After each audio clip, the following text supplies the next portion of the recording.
everyone. That's it.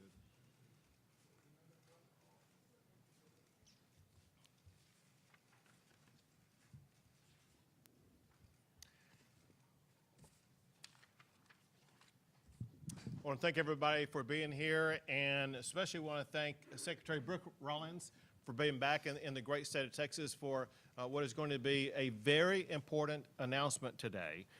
Before we get into the substance of what we talk about, I want to thank not only Secretary Rollins for being here, but we have our own Texas Ag Commissioner Sid Miller, who's with us here today. We have representatives both at the state and federal level from across the state. We have State Representative Helen Kerwin, Stan Kissman, Ryan Guillen, Congressman Tony Gonzalez, Senator Perry, Glenn Hager, where's he? Oh, there. Happiest guy in the room right now. Yeah, my Aggie. And Representative Money, as well as Representative Buckley. And did I miss any representatives? I got Kissman. Yeah, okay, good. So one of the reasons why I wanted to go through the list of the representatives is if you go through the geography of it, there's representation here from the top of the Panhandle all the way to South Texas. And there's a reason for that, because the issue we're talking about today involves every square inch of the state, but also you'll find out that it involves every square inch of the United States of America. This is an issue that is essential to the cattle industry, to food supply, which are at risk because of a screwworm. Speaking of people who are here, we have with us gathered today members from the ag industry. Many of them are ranchers. Many of them are involved in the cattle industry. Many are involved in other livestock sectors. Every livestock sector, and I'll throw in deer population in addition to the cattle population, they're all at risk because of the screwworm. This is an enormous challenge, and you need to understand the magnitude just in Texas. This can result in billions of dollars of losses a year. It could truly crush the cattle industry as well as other livestock industry in Texas. And in doing so, it's going to lead to a dramatic spike increase in what people are paying in groceries when they go to the grocery store and try to buy food. To begin to address this, a few weeks ago, I announced the Texas New World Screwworm Response Team, who've been working on strategies to better address this at the state level. The reality is this is a national and international issue. The screwworm typically comes from South America, makes its way up through Central America into Mexico before reaching Texas. It has gone through all of those geographic regions and now is in southern part of Mexico and is nearing Texas. And we are going to face these dire economic consequences. Our industries, our ranchers, people who buy groceries are going to face these dire consequences if action is not taken to deny the ability of the screwworm being able to get into the state of Texas. And as a result, someone who loves Texas is stepping up and taking action. And that's President Trump. He was here with me last month, and he told the public, Donald Trump loves the state of Texas and the people of this state. He also is concerned about the cost of rising inflation that would result from rising beef prices. And so he sent to us the person who is in charge of this issue at the United States and international level, and that is his Secretary of Agriculture, Brooke Rollins. Brooke, we're proud to have you here today. Governor, thank you. Thanks everyone for being here. It's a real honor. I was just back with the governor in the office and saying the last time I was in this office was 22 or 23 years ago as a young staffer for then Governor Rick Perry. So kind of a full circle moment for me. What a great country we live in. And it's just such a joy to be home.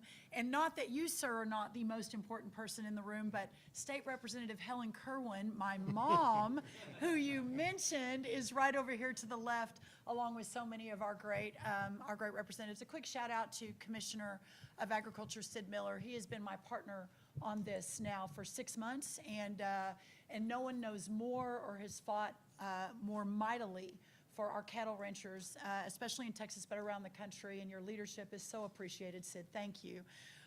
Again, what a great joy to be here, and I love the shout out to my boss, President Trump, whom I've been next to for now almost 10 years. First Trump White House, the domestic policy chief, building in the interim the plans for a second Trump White House, and then to now serve as his Secretary of Agriculture, but specifically to be the first Texan, the first Aggie. Glenn Hagar in this role has been just the great blessing of a lifetime. Again, what a joy to be here. So grateful to my friend Governor Abbott. Davy Crockett once called Texas the garden spot of the world. And having seen much of the world now as the Secretary of Agriculture over the last 6 months, it is true. And again, the greatest blessing to be back. What a great location here in our Texas capital. Working in Washington, D.C. every day, it's impossible to spot the United States Capitol without thinking that it looks a little small next to our own Texas state capitol. I also want to give, again, another shout out to Governor Abbott for hosting us today. It's been really such a great partnership working alongside him these last 6 months, and remembering very well what a champion for freedom he is, and how Texas will continue to lead the way in freedom and liberty and less government and deregulation, and how proud I am to have been a small part of that for a long time, but now seeing the impact and the effect of your leadership at the national level, I think continues to inspire. Governor, your steadfastness and strength, especially in the worst of times, which I witnessed firsthand last month when I came down with President Trump, again, continues to be such an inspiration. And in those times, that leadership is certainly more honored and admired and respected, and just so valuable. So thank you for that. The USDA is privileged to work alongside the state of Texas to see that our affected farmers and ranchers receive the help they need in the face of all tragedy, but especially in this last one, playing a role where we can as USDA was a priority and continues to be. I also want to thank Governor Abbott, even though we're not here today to talk about SNAP or food stamps, but he is one of 11 governors from around the country that submitted a waiver that has been approved. I was honored to sign just last week that starting in April of next year, taxpayers will no longer be funding sugary drinks and candy in the state of Texas for those in our SNAP program.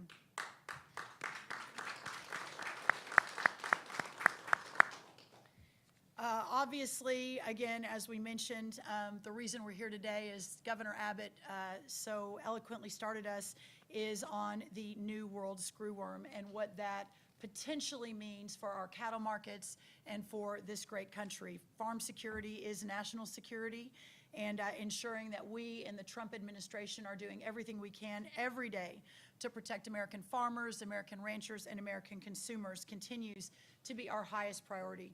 We are here in Austin, Texas to address a serious national security issue and threat. It is a threat to our ranching community, represented by so many of my friends over here to my left, but it is also a threat to our nation, and that threat is the New World Screwworm. The New World Screwworm is a flesh-eating parasite.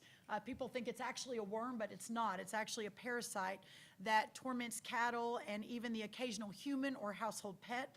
This pest, which was once eradicated in the United States decades ago, has now reemerged and reemerged dangerously close to our southern borders, but also waging a war with our friends in Arizona and New Mexico as well. Its peril is not just in the cause, but because it endangers the livelihood of our livestock.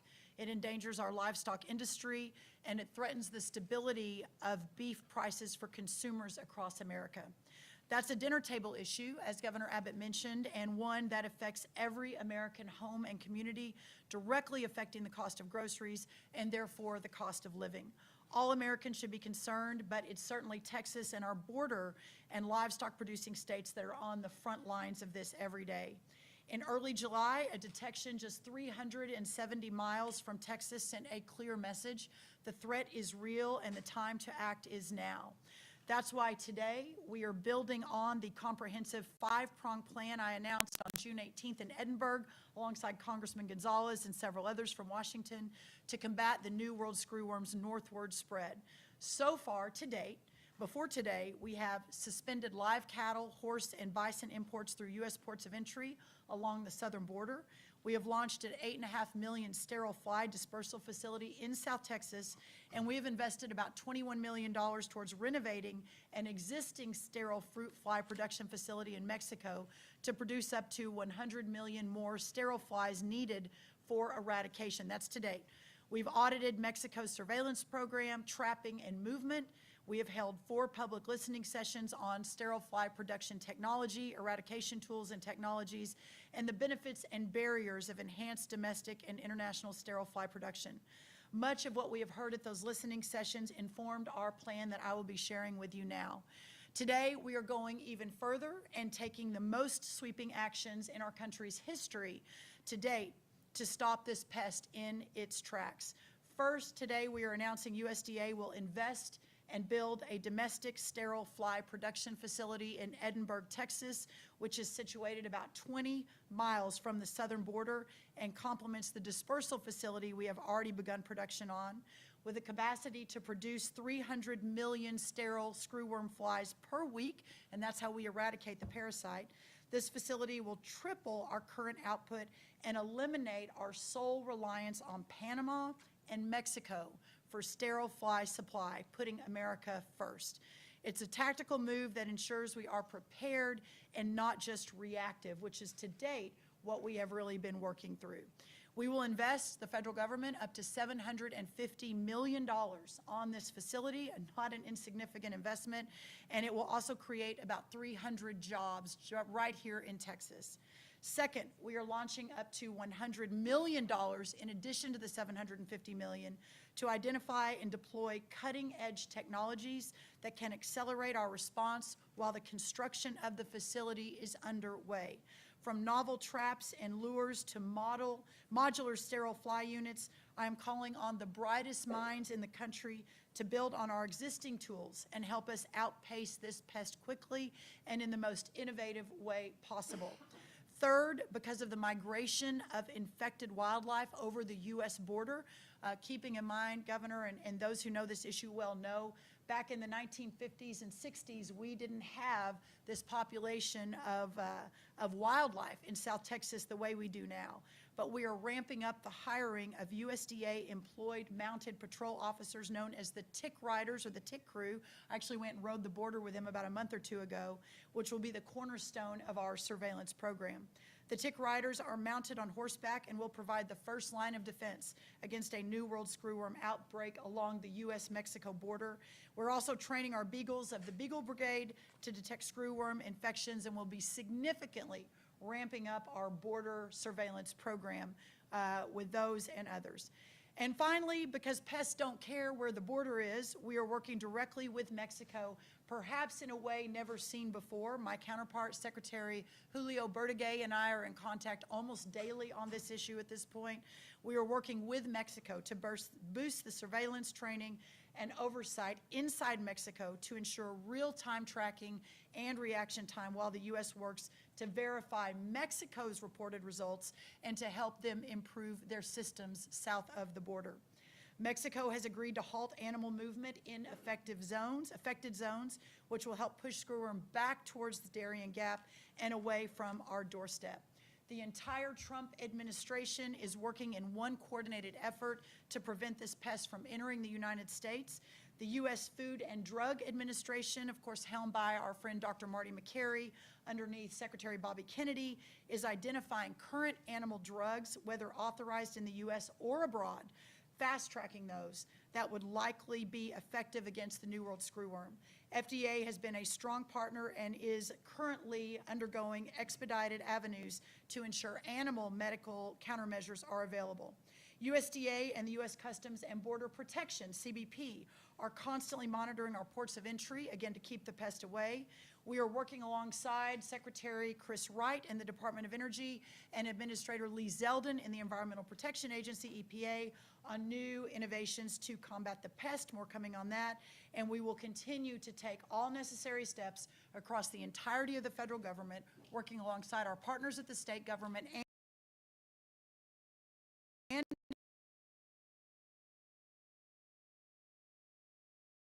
economy and our way of life. Again, I want to thank Governor Abbott, his incredible team here in the Capitol and in Austin for their amazing partnership, their quick reaction. I again want to thank the great Sid Miller for his partnership as we work toward a quick solution to this risk. And with that, Governor, I think we're happy to answer any questions. Sure. Can you talk about the relationship with Mexico on this? It sounds like they weren't in full agreement with us stopping the importation across the border when we did. Have you worked with them on that, or are they still opposed to that? Yes, obviously, this is a massive economic challenge for them when we shut our border down and don't allow their livestock to be imported.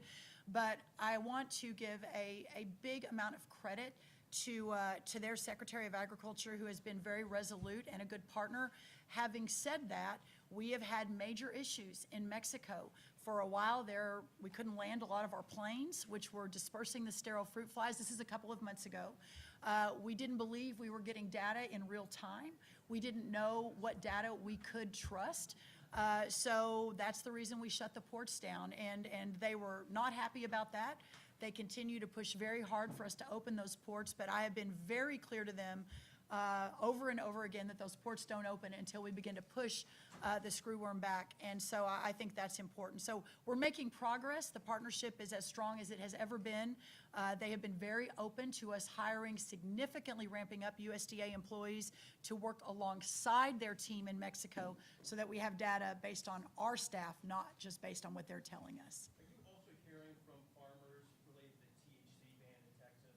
I know a lot of people were concerned about if that would affect them. Are you hearing from those farmers, and do you support Texas doing a ban on THC? You know, I'll defer to Governor Abbott. I believe that's a big point of debate right now in this next special session. I have not heard from farmers specifically on that. I think they're much more worried about the drought and the cost of making money, especially our grain, our row croppers. Obviously, labor issue continues to be a significant challenge in opening up the world to new trade deals, which the president has done a remarkable job on. Madam Secretary, I wanted to point out, Governor, we have the state of Oklahoma's Secretary of Agriculture with us today, Blaine Arthur. Secretary Arthur, thank you for being here with us. One of my key people I rely on, in addition to Sid Miller, so Blaine, great to have you from our neighbor in There you go, Oklahoma. of course. Sir, how long of a pause do you anticipate, and are you concerned about beef prices spiking? First, the pause will be as long as it is necessary until we get this under control. As it began to move northward, this was one of the first briefings I had. I was announced on November 23rd of last year as President Trump's selection. I had my hearing January 22nd or 23rd, I believe, and then sworn in on February 13th. This particular issue has been at the top of the list from the very moment that I was announced. Under the Vilsack administration, they were, working on it, not quite at the same aggressive level that we are, not surprisingly, but this has been around for a long time. We expect with these announcements and the aggressive strategy to begin to push back the screwworm, but when it was even at 1,100 miles from the Texas border, which is where we believed it had stopped until we got the report about 4 weeks ago that it was within 370 miles, even then we were shutting the ports down. So we've got a lot of data to collect, we've got a lot of work to do, but we have to protect our cattle industry and our beef industry in this country, and in so doing protect our food supply, and in so doing protect our national security for America. Do we expect beef prices to continue to rise? Perhaps, but the safety and the security of our beef and our ranchers has to be at the top of the list. The other thing I'll say is that the vision perhaps is that we begin to rely even more on American cattle producers, that we give them even more of a market, that we open that up. President Trump's vision of America first is an America where you are not so reliant on the rest of the world to feed and fuel and to provide the fiber that we need in this country. And perhaps a silver lining long term is that we continue to build out our beef industry here in America and not rely on other countries. Yes, sir. If you didn't do this, you didn't take all this action, how quickly would the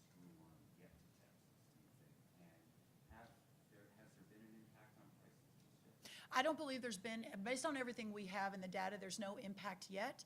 I don't want to count that out because there could be eventually, but I believe, and this is more hypothetical than anything based on data, but without us taking these significant, very aggressive steps, and by the way, this is not just, USDA and me sitting up in Washington saying, let's do this. This discussion has been at the very top level. I've talked to President Trump specifically about it. He was obviously very interested and wanted to know all the details about what a new world screwworm was in only President Donald Trump fashion, and we went into great detail on that. But he has said whatever we need to do to, A, protect our farmers and our ranchers. He has been unequivocal and resolute in his support of our agriculture industry across this country. I have to say there's never been a president, at least in our lifetimes, that has been more so than President Trump. But obviously, his promise to the American people last year to, number one, secure the border, but number two, work on the cost of living for all everyday and average Americans, that is all very, very important to him. I believe sincerely without these very, very aggressive steps that the screwworm would have gotten to our border already and would have already been in our country. So we're doing everything we can to stop it, but also with Plan B and Plan C, talking about the FDA and how we would treat it as if it does get closer. We don't believe it will, but what we need to do in those instances as well. Thank you. Why not put this on the special session call that you just issued? So listen, as usual, the options are always on the table. What's on the table right now is a record-breaking amount of funding and strategy coming from the Trump administration, and we need to calibrate what the needs are in Texas in the aftermath of this incredible announcement today. One last question, one more question. Governor, can I ask a question about the special session? You can, I'll come back to you. This topic is so very important. If there's another question concerning the screwworm, we've got to hand that back here. How long do you think it will take for the facility at Moore Air Base to come online? Thank you. That's actually a really, really great question. The good news is Moore Air Base is already there. The infrastructure is there. It won't happen tomorrow or next week, but we are fast tracking in every possible way. Hopefully within a year, we'll have that moving. And again, that 300 million additional sterile flies, in addition to what we're already producing in Panama and Mexico, should allow us to eradicate and control this forever for the distant future, but in the near future, also putting these other steps in place to really move it back immediately is important as well. Governor, what's your reaction to Governor Newsom in California introducing legislation yesterday that seeks to basically eliminate all the Republican districts there, all 9, at least according to Politico? How is Texas going to respond if you are? For one, it's a joke, but also according to Politico, 2/3 of his state disagree with him on that. And for him to be able to get anything passed, he has to have 2/3 of the state agree with him on it. It's a joke. He's posturing for the presidency and doing nothing more than that. He's all talk and no action. All right, that's it. Governor, I'm sorry. I was talking to some of the GOP House, Texas House members, and they had mentioned the possibility of redistricting state House districts as well. That would have to obviously get added to the call. Do you have any thoughts on that? And also whether you might add more seats? I know you had talked about that on the congressional level to be redistricted because of this forum. Every strategy is at play. Depends on when and whether the Democrats show up. They talk as though they're going to be showing up today or tomorrow. We'll wait and see. But we hold a lot more bullets in our belt that will be ready to use if we need to. Thank y'all very much. Thank you, everybody. Thank you, thank you. Thank you all. Thanks.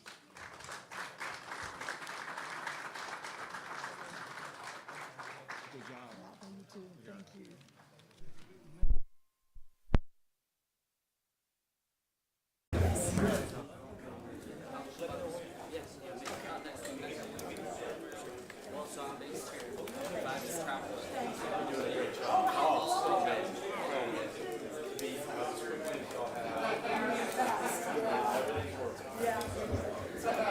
How do you get out of here? That's the... All